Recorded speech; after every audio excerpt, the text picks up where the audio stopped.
mo nung December 11, which was a Sunday, may sinasabi ng isang delivery. Tama po ba? Yes po. Ano ito? Para saan at para kanino?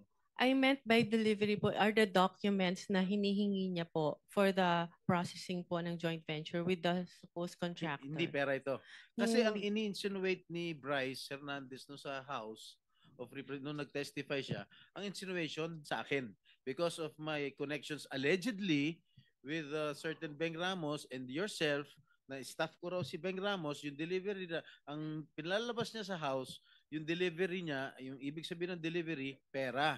Na nag-deliver ka ng pera straight to my office. Hindi po Yun ang ganun yung... insinuation niya eh.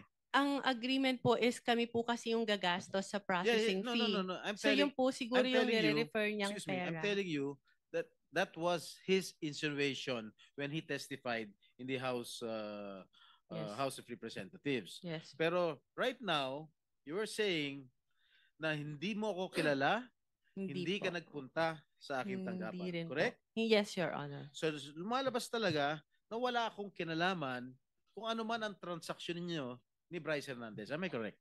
Yes, Your Honor. There, 1 second.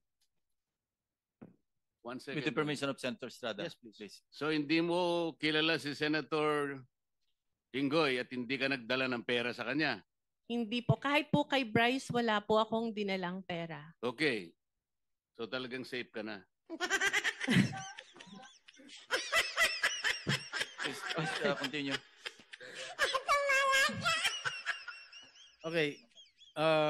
Nabigyan ka ba o na-awardan ka ba ng DPWH project ni Bryce?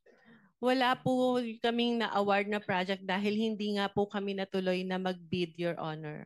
So kasi again for the last time, pinalalabas kasi ni Bryce Hernandez ng text message ay patungkol sa akin.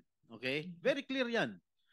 Pero mismo ang taong kausap sa text ay nagpapatunay na kayo na wala naman akong kinalaman dyan.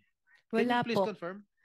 Your Honor, ang usapan pa lang po namin is magkakaroon pa lang po ng joint venture para po mag-qualify po kami. And for that, sa ganyang pagkakataon po kasi, meron pa pong invitation to bid and hindi ko pa rin po alam kung ano yung project specifically dahil nga po over the phone lang kami nagkakausap.